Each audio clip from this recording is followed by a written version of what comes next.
Okay, this is my small 1/2 cubic foot kiln. You can see the burner port is 1.5 by 2.5. This cone hole peep, 1.5 by 1.5. It's held together with angle iron.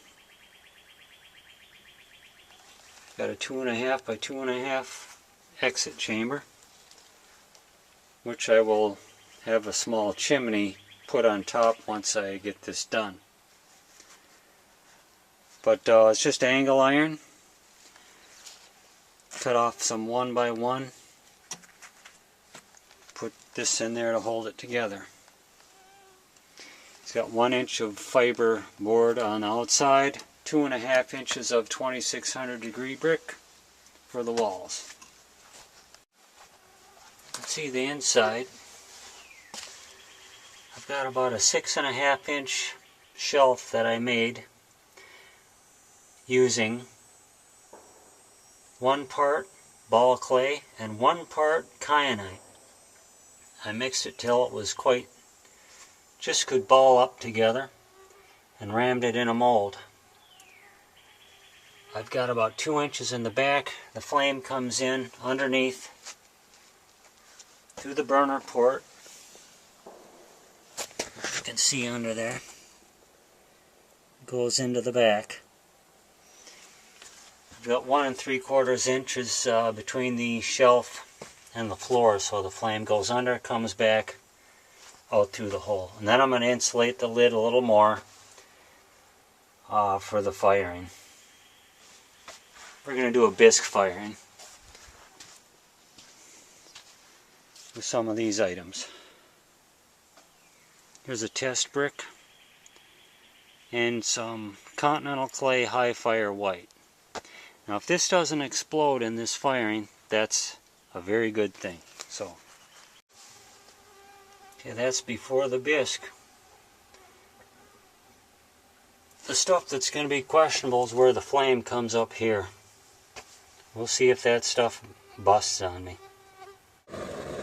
I've actually only achieved 1 psi in under 4 hours, and we're just about turning orange to bisq temperature.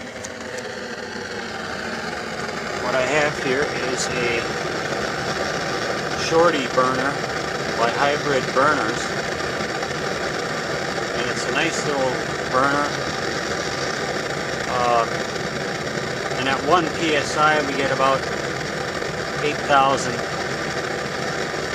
BTUs, and I wouldn't see any reason I'd have to go above 3 psi to get a final firing done, where I'm at about 12 to 14,000. It's starting to turn orange in there.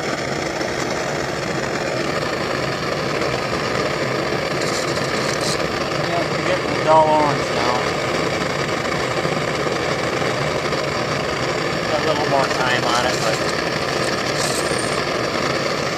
could have pushed it more. But so far I've only got to 1 psi and it's getting the bisq firing done, so that's pretty good.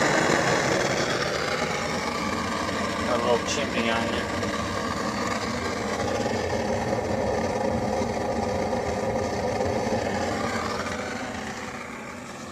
PSI. See that stick is burning inside the chimney? It means we're oxidizing. I got a lot of room to put more power into it. A lot more room.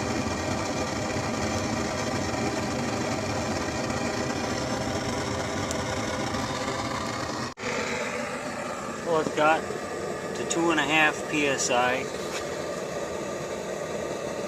2.5 to finish it up. Let's see.